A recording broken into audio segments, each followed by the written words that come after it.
Hello, my name is Brad, and if you are new here, you might not know what my most disappointing products of 2018 were last year. The Dyson Smart Mop? Nope. Tesla's new ferret motor? No. How about HP's long-range laser printer? That one was actually pretty good. My most disappointing review of last year was the Huion Kamvas Pro 13, and the little one that came after that, the Huion Kamvas Pro 12, which is just a little bit smaller. These were really exciting products when they were announced because they had two things going for them. One, the pen. They have tilt support. That was something that you don't see in products that aren't made by Wacom. And the other thing was a laminated display, which is another thing that really up to that point in time we were only seeing on Wacom products. So this was really exciting because it looked like Huion was really catching up. There was just one catch, and it was a very big catch, and the reason they were disappointing was because the pen was really bad. When you compare that Kamvas Pro 13 to the Wacom Cintiq Pro 13, on paper, they both look about identical. But really, when you come down to it, it's the pen and the experience of drawing with it that either makes a tablet or actually kills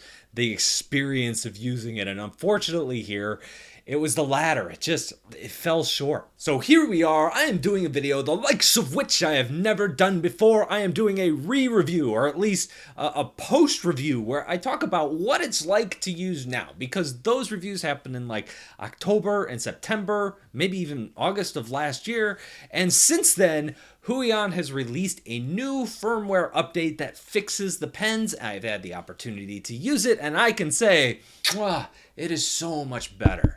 I've always wanted to do the chef kiss on camera. And just a quick note, if you want to see how these displays stack up against some of the other pen displays that are out there now, you should check out my website where I rank my favorites that I have tested. So let me start by showing you what these lines looked like before I installed this firmware update. You can see they're very wobbly, and they're consistently wobbly. And what you're getting is a natural wave when you're drawing slow angled lines. Now, if you sped these up, the lines start to smooth out, but I find that drawing just kind of a normal speed, especially around curves and like that, the lines don't look as organic because I was getting that wave to them. And since I have very clean line work in a lot of the cartoons and drawings I do, I really didn't like that effect. So in order to get the kind of clean lines that I was looking for, I had to use a stroke straightener. I prefer not to. The more organically I can get a nice clean line, the better, because a stroke straightener slows down the drawing process a little bit. Your lines tend to lag a little bit behind your pen tip. It's hard to line things up, and the stronger that is, the more that you're going to have that happening. So it's a nice way to get a clean line, but you don't get the accuracy as much. So fast forward, contacted Huion support. They sent me this firmware update. I installed it on both the 13 and on the 12, and I can say that the lines look so much better. So let's take a look at those. My slow angled lines, you can tell that these are clearly better because you can see the other lines off to the left here, and you can see that the new lines that I am drawing are much, much better. Now, they're not absolutely perfect like what you'd get with a Wacom pen. I'd say they're a little bit less than the XP Pen 15.6 Pro that I reviewed last week, but clearly these are much better, and I definitely would put these in my range of acceptable line quality. So good on you, Huion, for following up and making this better. All right, so here's some key information to know if you already have this product or you're thinking about getting this product. First of all, how do you update the firmware? The first thing you need to do is contact Huion support. No, I'm not going to give you the email because I'm a jerk. I've got to do everything around here. They're not posting this on their website directly. You have to email support, and they usually respond within 24 hours or so. Once you get it downloaded, it's pretty easy to install. You just run the application, plug in your tablet, it'll find it, and you just install the new firmware, and it goes pretty quick. There is one catch, and that is you cannot run this little firmware updater thing for your tablet. You can't run that on a Mac. It has to be run on a PC. It has to be run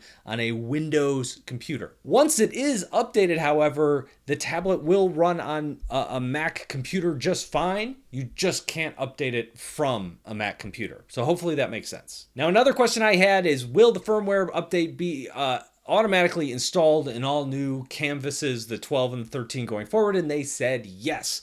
Now, one thing that I would note, Huion didn't say this, but I'm guessing is there's still a chance that there's probably a lot of these that were manufactured and made and put in boxes and then sent to a warehouse somewhere and then are sold over time, because that tends to be how products are made. And a lot of those that were made before the firmware update came out aren't updated. You're going to need to update those. So knowing how you're getting, which one you're getting, if you're getting the new firmware ones that they're producing now, or if you're getting one that was boxed up a month ago, it's hard to tell. So I'll just throw that out there. You might have to do your own firmware update after you buy one of these new. So that's all the new information. If you did not watch the old reviews, I go over a lot more details like the stand and the buttons and all that fun stuff. And I gotta say, I really like these products now, and it's something that it works really well. They've really done a great job of catching up with Wacom in a lot of different ways, and they're so much cheaper than a Wacom product. So if you're interested in something like this and you have the ability to upgrade the firmware, definitely worth taking a look at. Pen line quality isn't quite as good as what you're gonna get with a Wacom yet. However, it's definitely good enough. And so I don't have a problem anymore recommending this, and I'm going to move it up my list over on my website of my favorite tablets that are currently out there that you can purchase. So anyway, I hope that was helpful, and I want to thank Huion for getting me all this information and being responsive to all my questions and things like that. So that's all I've got for today. Thank you guys for watching, and I'll see you in a couple of days.